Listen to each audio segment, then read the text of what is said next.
My name is Richard Bennett, and this is the web series Indie Writers, where we feature writers who are self-published. Yeah, self-published. There you go. That's right. And we're trying to get the word out.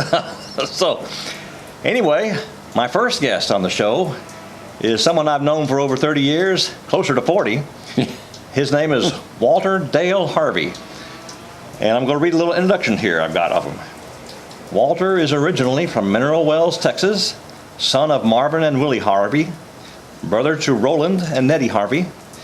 He graduated Mineral Wells High School in 1977. He came to Dallas Baptist College, where he was very active with the student body, and graduated in 1982 with a BA in Communications and Radio and TV. He stayed at Dallas Baptist for a number of years working as an audiovisual coordinator, then left and founded White Rabbit Communications, which has been his company for over 30 years. He is married to Susan Harvey of Dallas, and they have an Eagle Scout son, Matthew Harvey. Welcome to Indie Writers. Thank you, Mr. Bennett. And Matthew got his Eagle Scout at 14. I think that's commendable. That's phenomenal. Starting off with Walter's first book, The Star. Walter, what made you decide that you had to write a book? I mean, you were doing good with business. You still own your own business. Yep. And you really didn't need to write a book. No. But what made you write a book? You know, I had an idea in my head for about 20 years, a story that I told a friend of mine, Sam Taylor, who we met in Waxahachie, or Ennis, rather, and sat down, and I told him the story that I had in my head, and he goes, oh, that'd make a good movie. Why don't you write a screenplay? And I said, I don't know how to write one. He goes, I teach screenplay writing. So he sat down and he gave me an idea for two different books, both by Sid Field. One, Screenplay, The Foundations of Screenwriting, which talks about the process, and or the parts of the screenplay, and then Screenwriter's Workbook, which actually takes you physically through a process that Sid Field does to write a screenplay. And he's kind of the king of screenplay writing in Hollywood. So I took those two books, took my idea, went through the process, and wrote a screenplay.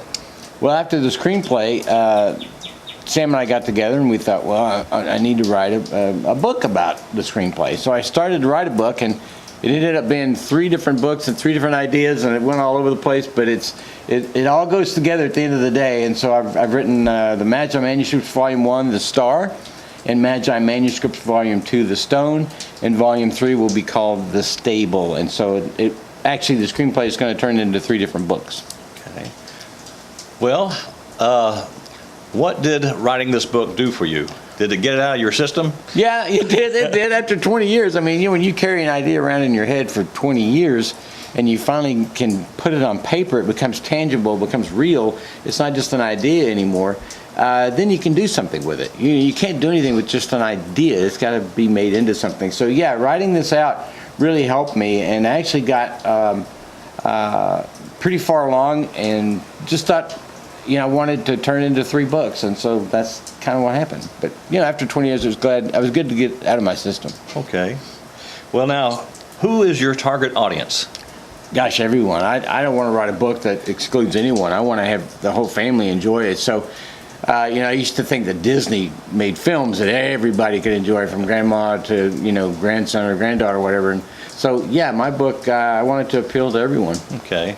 Well, I read through it, and I found no dirty passages. Well, it's not even really about that. It's just about good storytelling. Oh, it is a good story. So, that's really what I want to be known for, is being a good storyteller and keeping the audience interested.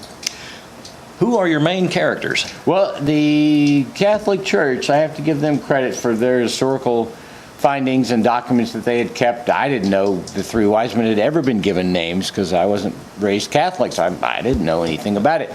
So I went in and did a little research, and they gave them the names of Balthazar, Melchior, and Gaspar.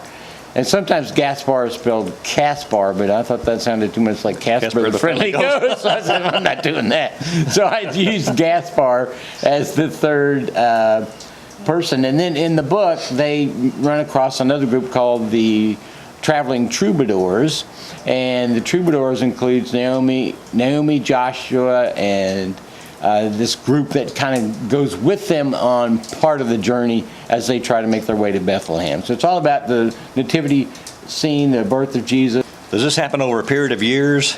No, the book does in a way, yeah, because they have to start with finding the star, and then they have to find a way that all three of them get together. So my idea for that was, I thought, how could a star appear and nobody recognized it? Like if a big giant star appeared over Dallas and shone down in Dallas, you'd have CNN and Fox News over here in 5 minutes going, what is that? So I thought, well, how could a star appear and no one notice? And so that's how the book started, was coming up with an idea of how that happened, and then how the three wise men end up together and end up in Bethlehem. I want to thank you for your effort in astronomy. Yeah. Because I had a little wow moment when I was reading through the book, because all the stars were going one way except for one that was going the other way, and that's how the wise men noticed it. One of the wise men noticed it. Was it Balthazar? Balthazar, yeah. Balthazar. So that was my gimmick, if you will, of how could a star appear and no one noticed it except for one person. And that was the Persians in the book. That's the kingdom that Balthazar is from, is the kingdom of Persia. And he notices this one star going the opposite direction of all the others as he's tracking these celestial bodies. And so they're very superstitious, these people, and they actually worship the stars and the suns and the moons and all kinds of things. And so to them, this would be like a sign from God, we would say today, that this is unique and this is something I need to find out about. So he tracks this one star, and that's how the three wise men end up together. Balthazar tracks it, and he has these maps that he's made. But as he tracks the star, the map goes outside the boundaries of his known world. He's like, oh, where's the star going? So anyway, Balthazar goes to his friend Gaspar, and he says, hey, I'm tracking the star. And Gaspar realizes something Balthazar doesn't, and that the star is not just moving, but it's actually slowing down and stopping. And so then they add his land map to the track of the star and realize it's stopping somewhere over near the city of Jerusalem. So the two of them don't speak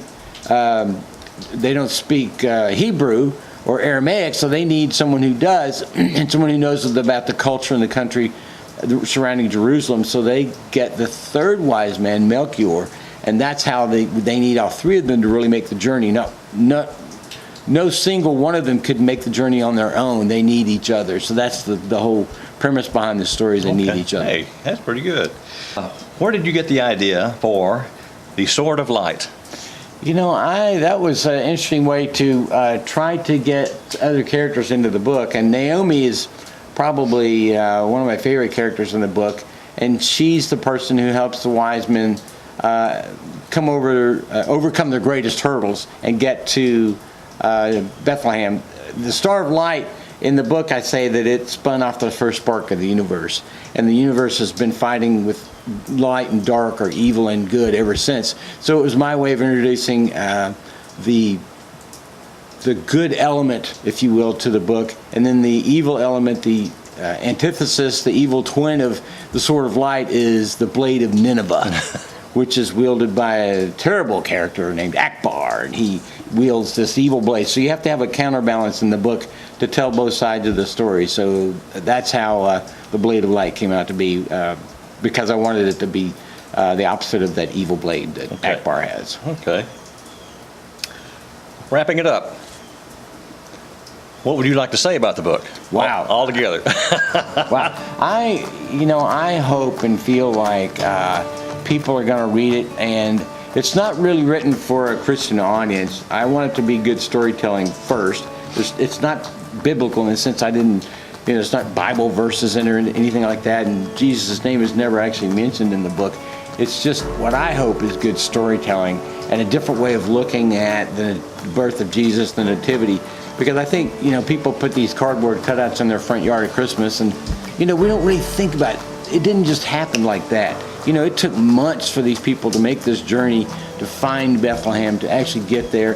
There were trials and travails that we don't even know about. So my book is just a way to maybe introduce the Nativity story, the birth of Jesus, to an audience that maybe would have never thought about reading it or even thinking about it. Thank you, Walter.